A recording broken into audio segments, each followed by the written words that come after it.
First time ಅಂದ್ರೆ MD. Sridhar sir ಕಡೆಯಿಂದ ಕಾಲ್ ಬಂದಾಗ ಹೇಗೆ ಅನಿಸ್ತು? ಯಾಕಂದ್ರೆ ಸಾಕಷ್ಟು ಸಿನಿಮಾಗಳನ್ನ ಮಾಡಿದ್ರು. ದರ್ಶನ್ ಸರ್ಗ್ ಮಾಡಿದ್ದಾರೆ, ಗಣೇಶ್ ಅವ್ರಿಗೆ ಮಾಡಿದ್ದಾರೆ, ಪ್ರಜ್ವಲ್ ಅವ್ರಿಗೆ ಸಿನಿಮಾ ಮಾಡಿದಂಥವ್ರು.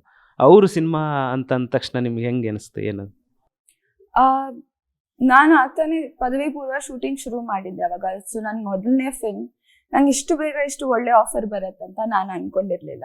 ಸೊ ಬಂದಾಗ ಐ ವಾಸ್ ವೆರಿ ಹ್ಯಾಪಿ. ಆಮೇಲೆ ಏನಾಗತ್ತಂದ್ರೆ ನಮ್ಮ ಇಂಡಸ್ಟ್ರಿಯಲ್ಲಿ ಎಷ್ಟೋ ಸತಿ ಏನೋ ಆಗ್ತಾ ಇರತ್ತೆ, ಆಮೇಲೆ ನಿಂತ್ಕೊಂಡ್ಬಿಡತ್ತೆ. ಏನೋ ಒಂದು ಮೀಟಿಂಗ್ ಮಾಡಿರ್ತೀವಿ, ಆಮೇಲೆ ಸಿನಿಮಾನೇ ಆಗಲ್ಲ. ಸಿನಿಮಾ ಶೂಟ್ ಮಾಡಿದ್ರು ಒಂದೊಂದ್ಸತಿ ರಿಲೀಸ್ ಆಗಲ್ಲ.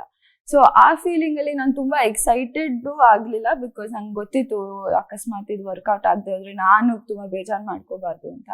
ಅದರಿಂದ I wasn't very excited. But shooting first day I was very excited, because shooting first day ಇದ್ದಾಗನೇ ನಮ್ಗೆ ಗೊತ್ತಾಗೋದಕ್ಕೆ ನಾನು ಈ ಸಿನಿಮಾಲಿ ಇದ್ದೀನಿ, ನನ್ನ ತೆಗಿಯಲ್ಲ, ಏನೂ ಆಗಲ್ಲ ಅಂತ. ಸೊ ನನಗೆ ತುಂಬಾ ಖುಷಿ ಆಯ್ತು.